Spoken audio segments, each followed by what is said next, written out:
Good morning, students. In class 6th, you studied about ancient history of India, and now in class 7th, you will study medieval history. Medieval period in India starts with Turkish invasions, means entry of Turks in India. Now we will see this flow learning. In ancient period, you studied about Mauryan dynasty and Gupta dynasty. Gupta dynasty played an important role in the introduction of feudalism in India. Indian feudalism refers to the India's social structure. The hierarchies of this structure were king, landed aristocracy or feudal lords, forced labor or slavery. It depends on the ties of obedience and fragmentation of royal authority, means power of king was decentralized. So in this era of feudalism, after the death of Harshvardhan of Gupta dynasty, North India witnessed the beginning of the regional identities that took deep root in course of time and gradually led to growth of many small kingdoms. These small kingdoms were ruled by feudal lords. So this was the period of political instability or political vacuum.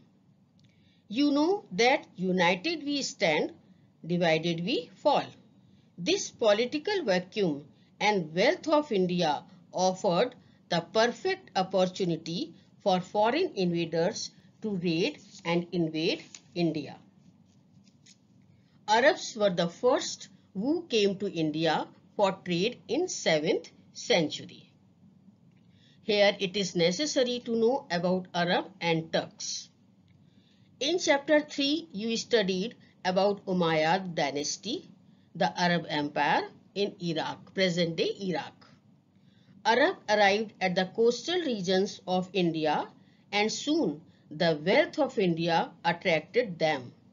Meanwhile, when some pirates of Sindh plundered Arab ships carried gifts for Caliph or Baghdad, the angry Arabs attacked on the king of Sindh, Dahir.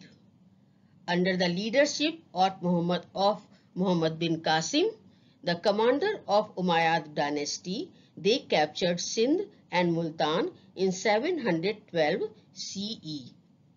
The most significant impact of the invasion of Sindh by Arabs was the advent of Islam in North India. In India, Rajput kings were fighting among themselves for the possession of princely estates during 11th and 12th century. Meanwhile, after the Abbasid dynasty, Arab Empire began to disintegrate into pieces because of the purchase of Turkish slaves to manage the empire. Ghazni was the son of the Turkish slave and became the ruler of Ghazni. And after Ghazni, Muhammad Ghori became the Sultan of Ghaznavid Empire. Now you have to solve these questions. Question 1. When did Arabs come to India for trade? Question 2. Name the two prominent Turks. Question 3. Who was the commander of Umayyad dynasty? Question 4. What do you know about Indian feudalism? Question 5. What was the most significant impact of the invasion of Arabs in India?